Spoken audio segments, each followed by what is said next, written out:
Sabi ko sa kinakasama ko, nakausap mo na yung nanay mo? Sagot niya sa akin, hindi nga sinasagot minumura ko na nga yung nanay ko. Sabi ko, hindi mo naman kailangang murahin. Sinabihan ng kinakasama ko yung nanay niya. Baka naman po pwedeng sa labas na lang kayo magkita ng ex ko. Huwag na lang dalhin dyan sa bahay. At ang sagot ng nanay niya, ano bang problema sa akin yung kinakasama mo? Ano naman kung dalhin ko dito? Bakit? Bahay niyo ba to?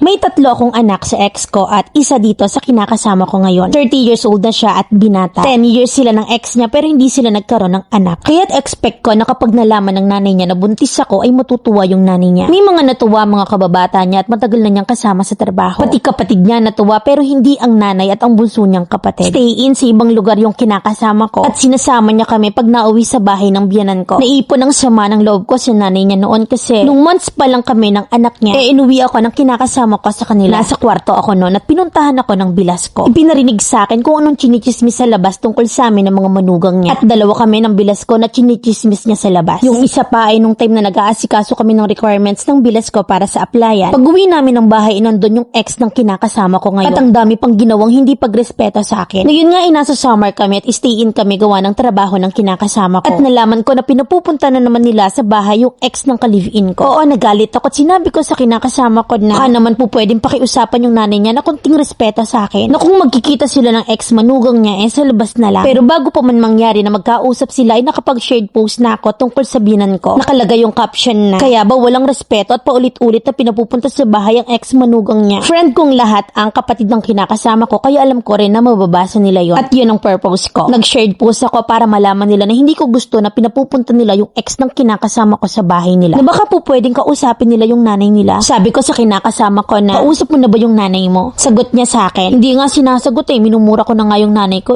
Sagot ko naman, hindi ko naman sinabing murahin mo yung nanay mo. Ang sabi ko na baka po pwedeng kausapin na kung papayag sila sa labas na lang sila magkita. Bilas ko tumawag yung kinakasama ko. Sabi niya, bakit pinapupunta niyo pa yung ex ko dyan sa bahay? Tapos sumabat ako na, nanay mo yung kausapin mo. Mag-abot ng bilas ko sa binan ko ng cellphone. Sabi ng kinakasama ko, baka po pwedeng sa labas na kayo magkita ng ex ko at wag nang dalhin dyan sa bahay. Sabi naman ng biyanan ko, ano bang problema sa akin yung ka-live-in mo? At ano naman kung dalhin ko dito? Bakit? Bahay niyo ba to? Ang sabi naman ng kinakasama ko, syempre isipin nyo rin yung nararamdaman ng isa. Nasa gilid ako nun habang nakikinig at sobrang lakas ang tibok ng puso ko. Sabi pa ng nanay niya, hindi porket na magkaaway sila aawayin ko na rin at wag nang papuntahin dito. Doon ko nahininga yung cellphone sa kinakasama ko at inabot naman niya yon sa akin. Minomostra sa akin ng ka-live-in ko na parang nagwawala na daw yung nanay niya. Sumagot ako ng pasigaw. Nanginginig yung boses ko at naiiyak ako. Sabi ko, mga akin lang, respeto lang. Di ko naman sinabing iwasan nyo. Ang akin lang baka po pwedeng wag nyo nang dalhin dyan sa bahay. Kumaba na rin yung usapan namin na hindi ko na rin siya nirespeto. At inawat na ako ng kinakasama ko. Pagpatay ng tawag ilang minuto lang ay tumawag yung kapatid ng kinakasama ko na ang bungad agad anong sinasabi nyo kay mama? Sabi ng kinakasama ko, di sinabihan ko lang na baka naman po pwedeng wag nang papuntahin dyan yung ex ko. Sabi niya, choice na ni mama yun kung sinong papuntahin niya rito. Tsaka papupuntahin niya talaga yun kasi nakakatulong yun kay mama. Tinutukoy niya about sa pera. At doon naman ako rumibat na, ang sa akin lang naman ay respeto. Sagot sa akin ang hipag ko, bakit nandun ka ba sa bahay? Wala ka naman dun Tsaka choice ni mama yun kung sinong papuntahin niya ron. Sagot ko sa kanya, kaya ba kahit wala nang respeto sa akin ay okay lang kasi nakakatulong financially. Sagot niya sa akin, pwede tumulong ka rin. At sinabihan niya pa yung kinakasama ko na kung ako yung nasa ganyang sitwasyon at papipiliin ako kung nanay ko or asawa ko, nanay ko ang pipiliin ko. Kaya trumibat ako ulit.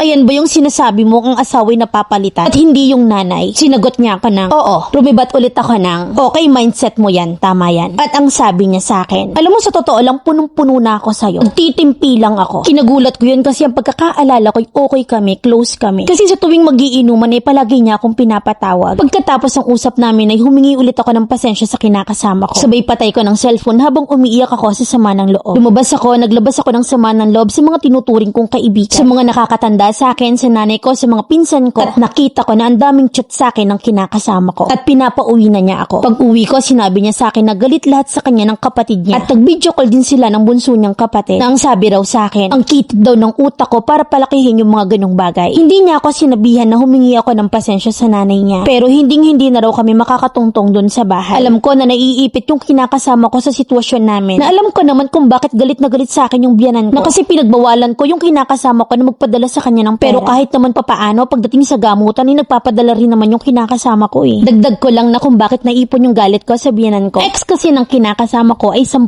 taon sila na. Pero hindi sila nakabuo. Kasi sakto na pagkabuntis ko, nalaman namin na may problema pala sa pagbubuntis yung ex niya. Alam ko rin naman na hindi ako gusto ng biyanan ko kasi may 3 akong anak sa una at yung kinakasama ko ngayon ay binata. Yung una nasa isang bubong pa kami. Nagle-labor ako noon at hindi ko yun sinabi sa biyanan ko. Alaman niya na lang nung pinapunta ko yung pinsan ko. At nung nakapanganak na ako, lumipat ako sa bahay ng hipag ko na kapatid ng kinakasama ko. 2 lang kami ng anak ko noon at walang lutuan noon. Papatede rin ako ng time na yon sa baby ko. Ang ginagawa ko noon ay nag-order na lang ako. Ang kinasasama ng loob ko noon ay miski silip ay hindi niya magawa sa apo niya. Kahit tanungin sa chat kung kumain na ako ay wala rin. Pumunta ako noon sa bahay ng biyanan ko para magsaing at bitbit ko yung 1-month-old kong baby. Kita ko na nagluluto siya ng may sabaw. Nag-a-assume ako ng mga panahong yon na alokin niya. Isip ko na kapag inalok ako, hindi naman ako kukuha. Kasi alam ko naman na sakto lang naman sa kanila yung ulam. Pero hanggang sa maluto yung sinaing ko at makaalis na ay walang alok na nangyari. Nung nag-10 months yung anak ko, ramdam ko rin na walang amo. Tatawag sila sa kinakasama ko para mga musta. Matik na ang kasunod ay hihingi na ng pera yan. Na kahit nakaplastikan kunwari, itanong ang apo niya eh wala rin. Nung mga panahon na yun ay may choice naman ako na bumukod. Kasi may sarili naman akong bahay eh. Pero pinili ko noon na makisama sa kanila kasi sa lugar namin ay delikado ang bahay. At yun yung iniiwas ko na baka madami pa yung kinakasama ko. Ngayon mamili ni humihingi lang ako ng real talk advice kung valid ba yung galit na nararamdaman ko. Kasi kung valid, magpapakumbaba na lang ako para hindi na maiipit sa sitwasyon yung kinakasama ko. Sobrang swerte ako sa kinakasama ko at lahat ng sinasabi ko'y ginagawa niya. Masikaso siya, malambing, kaya ayaw ko na naiipit siya sa ganitong sitwasyon. Pasensya na kung naguluhan kayo sa kwento ko. Letter sender,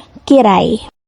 Feeling ko cheater yung kinakasama mo. Galing sa agaw yung nilalaban niya. Slate ko na lang yung advice kasi utas na utas ka na sa mga yan. May pagka-manipulator ka rin. Gusto mo na nasusunod ka lagi at gusto mo nilalaban ka ng ka-live-in mo. Pero sa tunay, hindi yan lalaban kung hindi mo dinidiktahan. Simulat sa pulay ayaw sa'yo ng pamilya pero pilit na pilit ka. Aspeto yung hinahanap mo. Paanong paraan mo ba nakuha yung ka-live-in mo? May kutob ako na galing sa agaw eh. Tsaka tigil-tigilan mong magpakumbaba. Pinabastos ka na eh. Pinapakita na sa'yo at pinamumukha na sa'yo na ayaw nga. Mahal ka kamo, swerte ka mo o edi wow na lang. Mabuhay kayo ng sarili nyo, mag-focus kayo sa anak nyo. Pati na rin sa 3 anak mo sa una. Maraming bagay yung dapat unahin. Sinampal ka na ng katotohanan na hindi ka bilong, tama na doon. Tsaka pera-pera yung usapan. Hindi mo nga kayang tustusan, diga. Ang pera yung biyanan mo. Hindi mo makakasundo yan. Walang nahihita sa'yo eh. Kung kaya kang ilaban hanggang sa huli ng ka-live-in mo, laki ka na ron. At kung sakali na magbago yung ihip ng hangin, maging lesson learned sa'yo at mag-focus ka na lang sa mga anak mo. At alisan mo ng pake ang mga taong ayaw sa'yo.